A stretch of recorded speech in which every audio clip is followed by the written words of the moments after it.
Matapos naman tawaging Bratinela to the max. Grabe naman yung mga tawag talaga.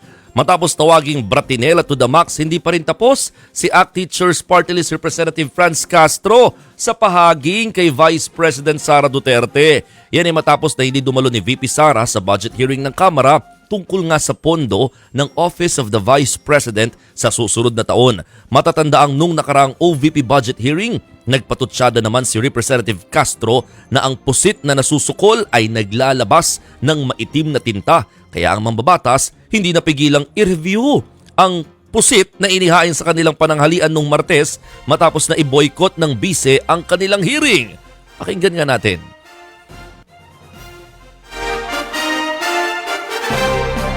Asa na yun? Nakita ko na eh. Ayan. Masarap tong lunch ngayon may pusit. Tsaka paella negra na talagang Tingnan nga natin kung gaano kasarap. Ang sarap. Sana pala meron din umihaw na pusit. Food critic na rin pala si Kong. Yan po ang tinig ni ACT Teachers Party List Representative Franz Castro.